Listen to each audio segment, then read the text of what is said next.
عبادت قبول ہونے کی دوسری علامت یہ ہے کہ انسان نیکی کے کام میں آگے بڑھتا جائے،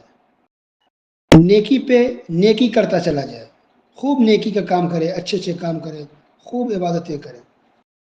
حسن بصری رحمہ اللہ مشہور تابعی ہیں، وہ کہتے ہیں کہ نیکی کرنے کا ایک بدلہ یہ بھی اللہ تعالیٰ دیتا ہے کہ ایک نیکی کے بعد دوسری نیکی کا کام کرنے کا اللہ تعالیٰ اس کو توفیق دے دیتا ہے۔ وہ ایک عبادت کیا، پھر دوسری بات کرتا ہے، پھر وہ تیسری بات کرتا ہے، ایک اچھا کام کیا اور بھی اچھے کام کرنے لگ گیا۔ تو اگر نیکی پہ نیکی کرتا جا رہا ہے تو اس کا مطلب ہے کہ اس کی باتیں قبول ہو رہی ہیں۔ اور ابن القیم رحمہ اللہ نے اپنی کتاب الداء والدواء یعنی بیماری اور اس کا علاج اس نام سے انہوں نے ایک کتاب لکھی ہے۔ اس کتاب کے اندر انہوں نے ذکر کیا کہ گناہ کی سزا ایک یہ بھی ہے کہ انسان ایک گناہ کرے، پھر دوسرا گناہ کرے، پھر تیسرا گناہ کرے، گناہ پہ گناہ کرتا چلا جائے، تو اس کا مطلب ہے کہ اس گناہ کی اس کو سزا مل رہی ہے۔ اگر کوئی انسان گناہ کرتا ہے تو اللہ تو سزا دے گا، دنیا میں دے یا قبر میں دے یا جہنم کے اندر اللہ اس کو عذاب دے یا سزا دے،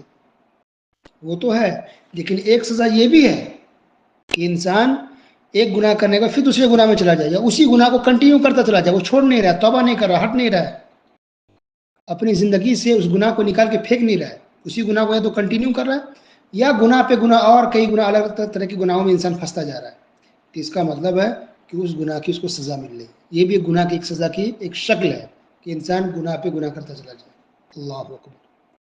اور عبادت قبول ہونے کی علامت پہچان یہ ہے کہ انسان نیکی پہ نیکی کرتا چلا جائے، اچھے اچھے کام کرے، نیکیاں کرے، عبادت کرے اور عبادت کرے۔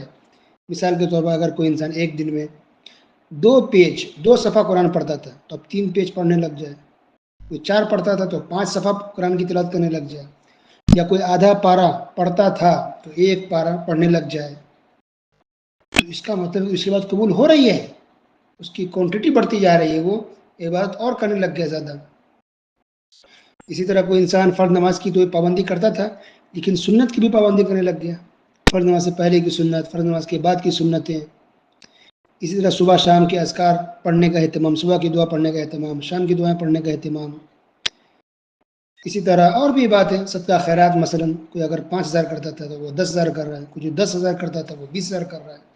تو کوئی بھی جو نیکی ہے وہ مالی ہو یا بدنی ہو،